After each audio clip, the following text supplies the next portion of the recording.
Hello and welcome to the Long Island Weather Report, February 25th. And warm day today, and the satellite loop's not working. It's not loading. I don't know what's going on. But these were the clouds we had earlier, but now they've cleared out. There was some light rain up to the north. It really wasn't reaching the ground over here. So it was pretty much a dry day across Long Island again.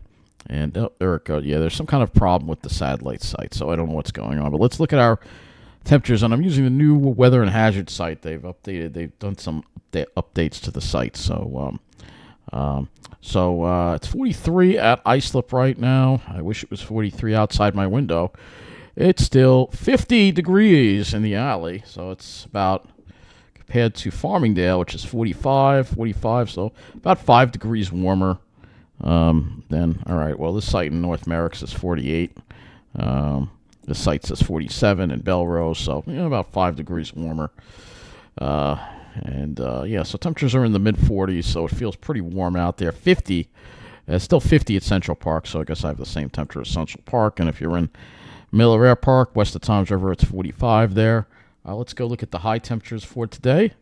And highs got into the mid-50s, even across Long Island. Mid-50s, so we really warmed up today. More of a southwesterly flow throughout the day. And it got into the mid-60s if you were in New Jersey. 64 at Miller Air Park, west of Toms River. That is ridiculously warm for February. And for the lows, not that low, mid-30s for the most part. So a very, very warm day across the area, and I think that we can attest to that. The sea breeze was basically only on the South Shore today. So let's take a look and see what it was like at Islip. There was a southwesterly winds, so that probably they did get a sea breeze in Suffolk County, it looks like. But we never got it here in Mineola. It was warm all day long. So let's go look at our climate statistics for Islip for today. And for the highs, high was 55 and the low was 39. And that puts us a full 12 degrees above normal for the day. 12 degrees above normal. It's going to be interesting to see in the end of the month. The February might wind up being above normal temperatures. I'm not going to look at the preliminary data now, but I think it might be. Let's look at Central Park. High of 57 and a low of 43. So they were running 13 degrees above normal for the high. I don't know if any records were broken today. Let's see. If there would be a record event report here. I don't see that listed, so I guess we did not have a record event report. I'm just kind of curious if Mount Holly had a record event report. Does not look like they did either, but it was quite warm today, nonetheless. So, looking at our weather map here, you can see we've got a cold front that's going to be approaching and bringing a rain threat later tomorrow night. The first of a series of cold fronts. The really colder air is going to wait until we get toward the weekend. Looking at our surface analysis here, before we get that cold front, there's going to be a high that's going to be building in and giving us some sunshine for tomorrow. Looking at the radar, all that rain pretty much it stayed off to the north and fairly calm across the country. Just one cluster of showers in the upper Midwest there. So let's look at the models here. And before I get to the models, I want to just point out something that I keep forgetting to share this with you. We're going to go look back at January again, and it kind of show you here. On the graph on the left shows you the January temperature compared to normal, the 2025. So January wasn't really all that cold in our area, because look at Long Island. We were barely below normal. New Jersey was a little more substantially below normal. But the heart of the cold air was more in the Great Lakes, down to the Gulf, the southern part. Even in the upper Midwest wasn't really that below normal. You also notice that the extreme northern tip of New England was actually above normal. So the cold air was, again, directed more to the south, and it really, we had a number of cold blasts, but not really anything remarkable in our area. It was more the way it all went. It was kind of weird the way it worked. And, of course, we were below normal for a lot of the country for January. I figured I wanted to show you that graphic there. For the temperatures. The temperatures below normal, but also the precipitation.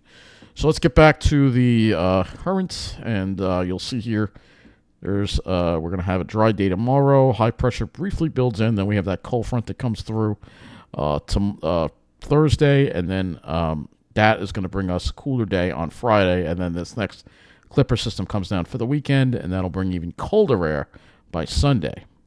So let's go and look at the HRRR here and look at what we're going to be dealing with tomorrow. So again, you can see fair weather tomorrow, very warm. That's a west-south westerly flow tomorrow. It's going to be very warm.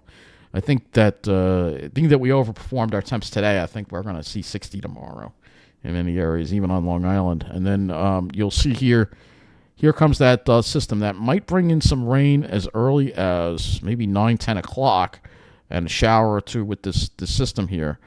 This is our next precipitation chance here that we have. And then again on early Thursday, this front kind of takes its time getting through.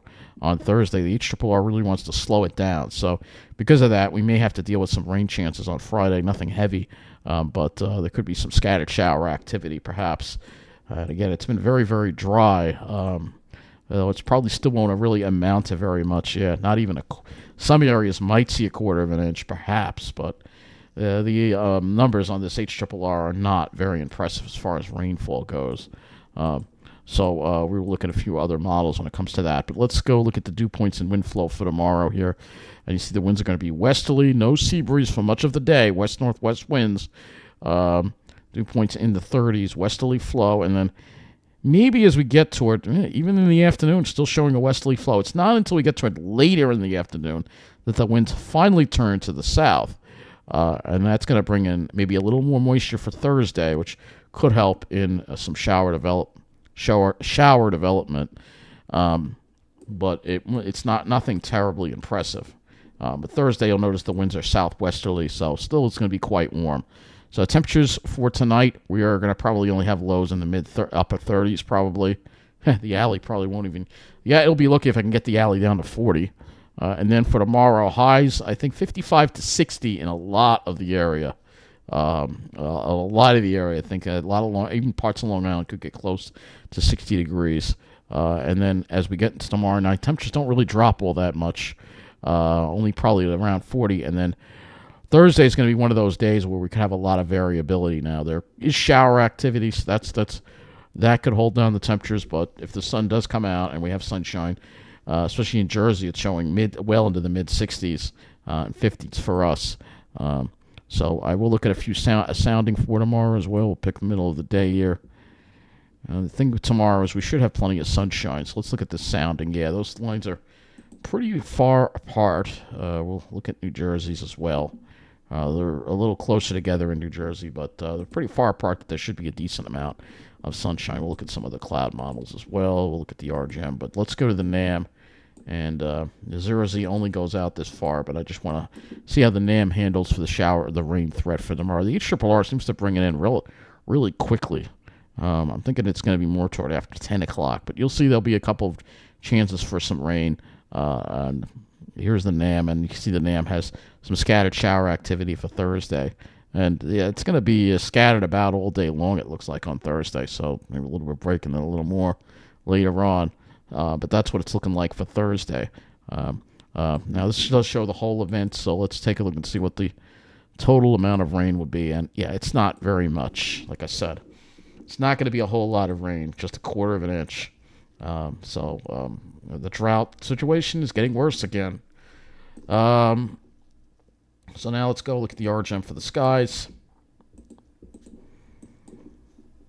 And for the skies for tomorrow, we should have, again, fairly clear skies. It's not until we get to later in the afternoon you might see some cirrus start to streaming and possibly some jet junk, and then the clouds and the chances for showers come in later. Obviously, Thursday we're going to have plenty of clouds. And then Friday, we should have a mostly sunny day. This is the 18Z RGM here. So it should be a mostly sunny day, though it is showing perhaps some stratocumulus development that tends to wane toward the afternoon. So that's what I got for you tonight. Thank you for watching this Long Island Weather Report, and have a good night.